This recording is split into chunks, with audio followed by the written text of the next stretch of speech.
Hello guys, hope you're having a blessed day. This video is going to be kind of a short one. Probably, I don't know, we'll see how it goes. Haven't made a video in a couple of days because I've really been wondering what to make a video about, and I feel like I haven't had a word to speak. And I wasn't going to, but I really wanted to make a video today. I think this is just a short little thing that I want to address in this video, and it aligns with my channel. So it's on the topic of outlasting emotion. So what do I mean by this?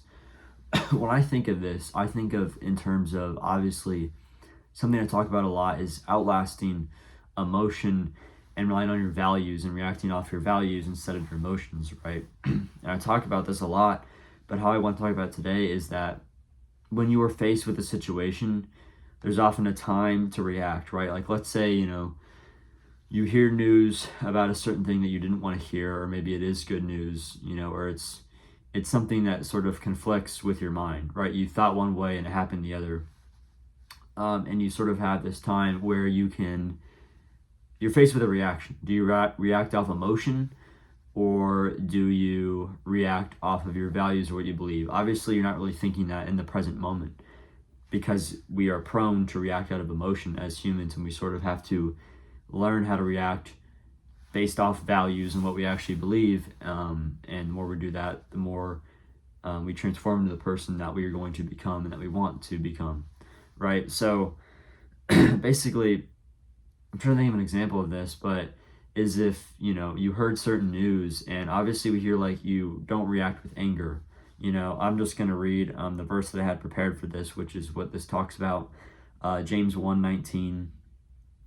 So then, my beloved brethren, let every man be swift to hear, slow to speak, and slow to wrath. For the wrath of a man does not produce the righteousness of God.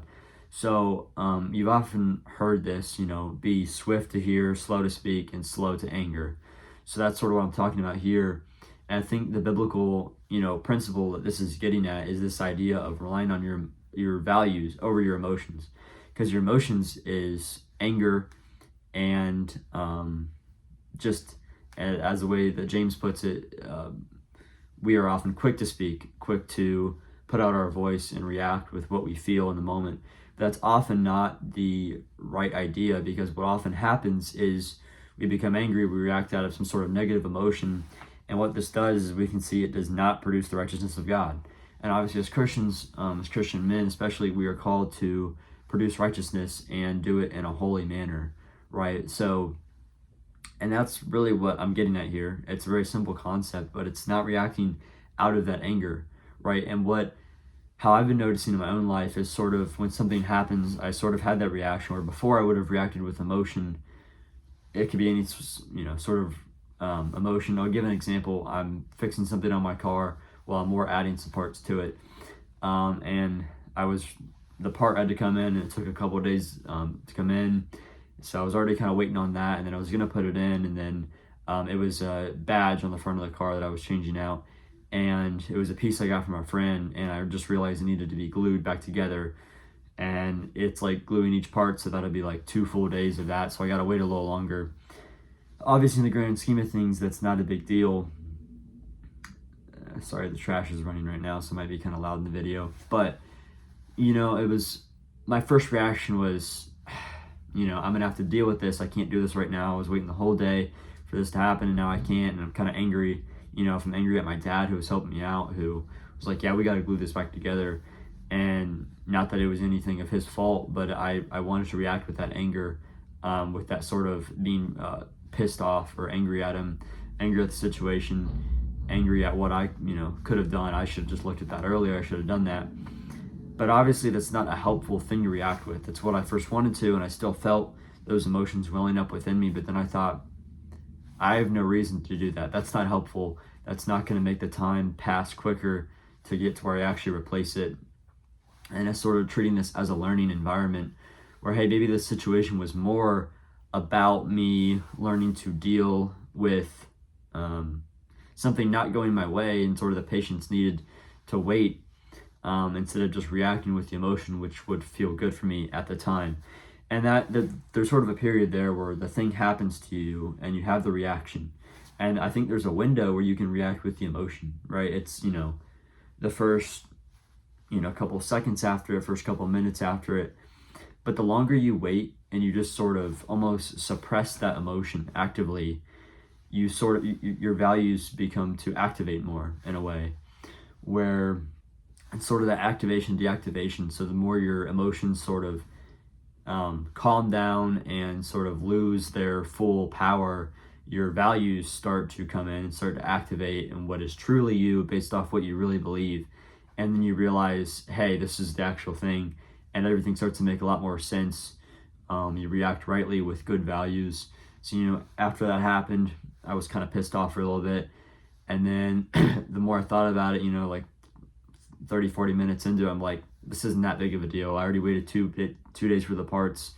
What's a couple, more days, at most. And it's like, it's really not that big of a deal. It's just a car. I'm so blessed to have everything else in my life. And what this sort of loops back to is being grateful, which is something I want to talk a lot more on this channel. And being grateful is how we combat the emotion. When we're grateful, we acknowledge what else we have to be grateful for and what else we have to sort of rest our values in.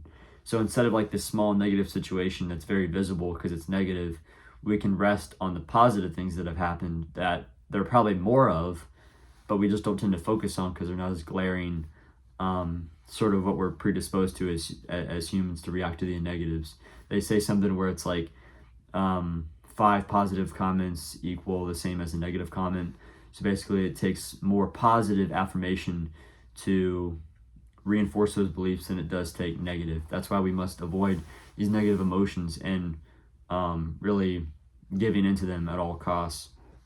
So a couple more things I want to talk about is that someone of high value like this appears weak often to other people because they do not immediately react with emotion, right? I've had this has been, a theme in my life where I've had to deal with this, and it's like people think I'm weaker or I'm not, because I'm not reacting so quickly to a situation. And this is obviously how I've been raised, like especially with my dad is like when I'm working with him sometimes it's frustrating because, if we're trying to work on something, it's not like these immediate reactions. He doesn't talk much. He sort of just figures things out in his mind because he's relying based off of his values and what he truly believes rather than just being emotional about everything that comes up and, further just be distracted.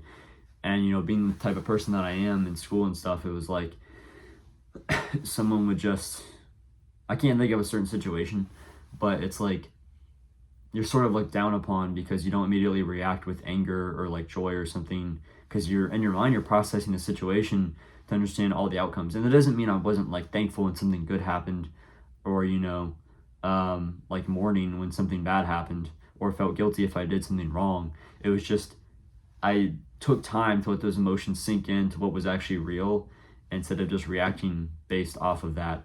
And this ties into EQ, which is sort of similar to IQ.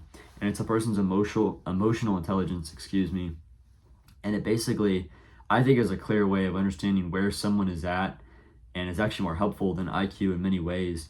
And it's just based off how someone reacts to situations. So basically, it's sort of a scale if you think about it with EQ.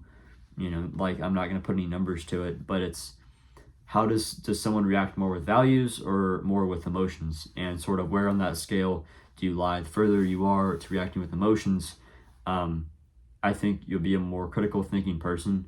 You'll be a more honest person of integrity, honor, and respect, sort of what I'm going for with this channel and trying to show other people that you can actually achieve that, and that is what we are meant to achieve as Christian men, especially. And another thing, last thing I want to hit on is this critical time that I talked about of reflection. This critical time of reflection without immediately reaction, I'm going to start over, that was bad. This critical time of reflection without immediate reaction builds better systems for dealing with any situation in a right way. So this is a lot of like word vomit here that I'm telling you guys, but this time that you build up, it's sort of the same thing where if you're being tempted with something, whether it's, pornography, lust, eating food, playing video games, something that is a very immediate gratification. And the more you don't immediately give into that temptation, you're sort of, you've probably heard it discussed this way, where you're sort of building up your immunity to it, or building up your defenses to it, is a certain way of putting it. And that's the same way with this.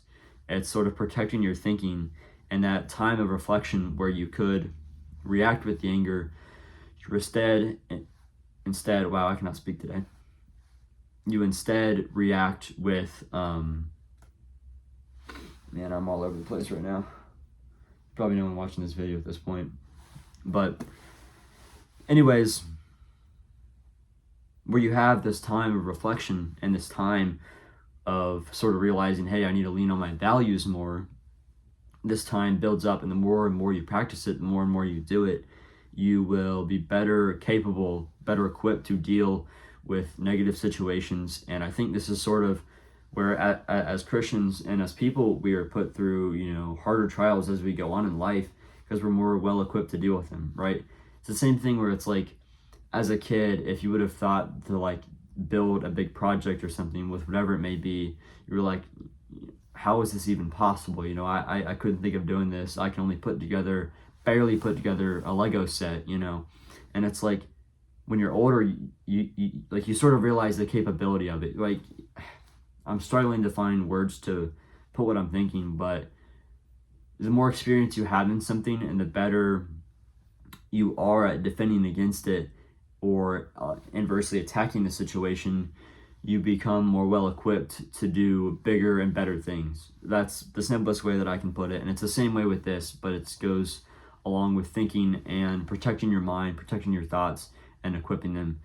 Okay, this video is going over too much longer than I thought it would, but I wanted to get out a video, so let me know what your guys' thoughts are in this video about outlasting the emotion and choosing values over the emotion, and giving that time of reflection as necessary, and realizing and putting into play and practice the person who you want to be, and who you are becoming, and who you are right now. Anyways, thank you guys for listening. Let me know your thoughts, as always. But anyways, thank you. Have a blessed day.